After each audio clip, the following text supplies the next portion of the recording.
As concussions take their toll on the stars of other major sports leagues, UFC President Dana White and a number of fighters weighed in on the topic. First of all, this sport here, in almost 20 years that this sport's been around, there's never been a death or serious injury in the UFC. And the reason is because when you take two healthy athletes, you go in, you get them medically cleared and checked out the way that you're supposed to. You don't cut any corners, you go overboard on it. Then you have the proper medical staff there while they're fighting, and then you get them checked up after the fight is over. It's 100% a safe sport. You know, basketball players, they're fighting over the ball, they're elbowing each other. You know, football players, guys on the defensive line, over and over again, they're boom, boom, boom, you know, 230-pound men running as full speed and clashing into each other. You know, these are you know, major concussions that these guys are taking. Boxers, you know, round after round, they get punched in the head, and then they get an 8 count to stand back up to get knocked out again. You know what I mean? So, you know, our sport, a lot of the times the fans are upset because the referees are stopping the fights too soon. So, you know, concussions, yeah, we take risks, but this is what we chose to do with our lives, and you know, we find it pretty safe. That's why, or else we wouldn't be here. A standing 8 count makes very bad brain damage happen for a guy's brain.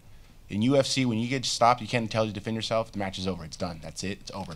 So we're not sustaining blow after blow after blow, round after round, because we have big balls to step up and fight the next round, where guys are getting hurt.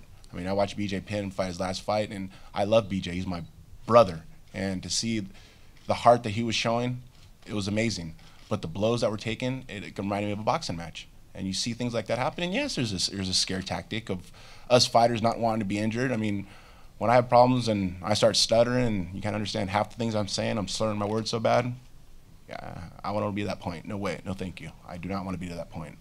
And I look at it as there's a lot of MMA fighters that aren't like that at all. They're fine. I mean, intelligent, smart, are very articulate, and you know, that's what UFC fighters are about. We've learned actually that MMA has already been on the right course, the fact that we don't have the standing 8 count, because they've already proven that the initial concussion, you see that in hockey and football, as long as you pull the player at that point, it's the secondary concussions that come after that that incurs brain damage. That being said, as long as we don't have the standing 8 count, which has in boxing, you take a bad shot, you stand up, it's the most barbaric thing in the world.